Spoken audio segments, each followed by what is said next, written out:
matin, on parlait du poids du collectif et qu'il faut bouger quand on est à plusieurs. Il y en a toujours un qui a oublié son sac, c'est toujours un peu lourd. Ce qui vient compenser complètement pour moi ça, c'est la puissance du collectif.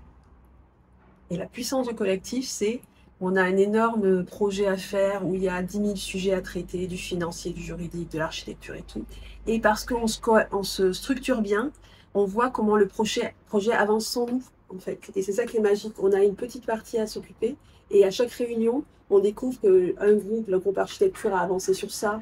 Enfin, c'est cette puissance-là de voir comment ça peut avancer de façon efficace sans qu'on ait à s'occuper de tout. C'est ça qui crée l'appétence, en fait, vraiment, pour le faire ensemble.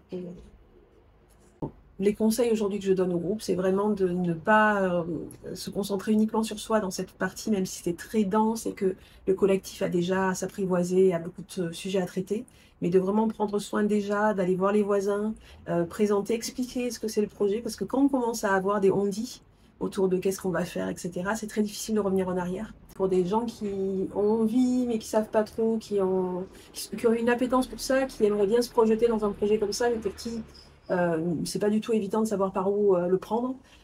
Un réseau aujourd'hui existe et vraiment, moi j'encourage les gens à s'en emparer. Il y a des journées portes ouvertes de l'habitat participatif, il y a une carte où on peut trouver les coordonnées de groupes existants installés. Et donc vraiment ne pas hésiter à aller visiter les projets parce qu'il y a à chaque visite, moi j'apprends des choses, même aujourd'hui après 10 ans. Et donc c'est vraiment l'occasion de se faire. Donc si vous êtes en groupe, réunissez-vous pour faire des vacances vides d'habitat participatif. En plus, il y en a qui hébergent les gens, donc ça peut même se faire des vacances habitat participatif et s'immerger, s'immerger dans des groupes pour déconstruire la montagne et voir que petit à petit, il faut du temps, il faut de l'investissement, mais c'est possible. Et la dimension de projet de vie, elle est quelque part réelle, hein, puisque du coup, c'est un investissement sur des années déjà pour monter le projet. Alors, à moins d'arriver un peu sur la fin, sur un coup de chance, ça peut arriver.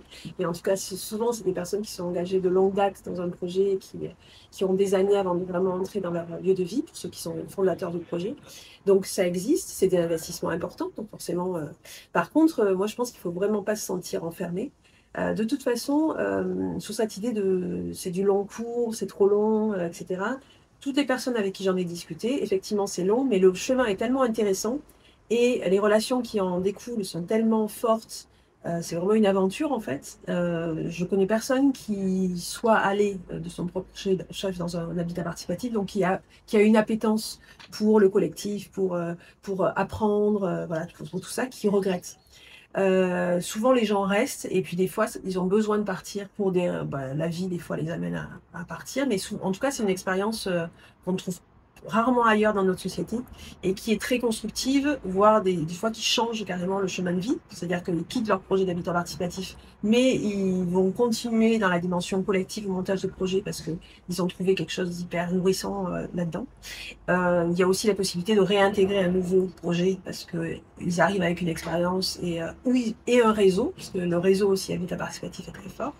Donc je pense qu'il ne faut pas en tout cas se focaliser sur l'idée de la peur. Je pense que c'est vraiment des projets, quand on a de l'appétence pour ça, qui sont extrêmement riches. Et chaque fois qu'on a des rencontres avec les réseaux, là on est sur l'Assemblée générale d'Habitat Participatif France, chaque fois on voit cette émulation extrêmement forte. Et pour moi, il faut le voir comme une aventure de vie, en fait, l'idée d'intégrer un projet comme ça.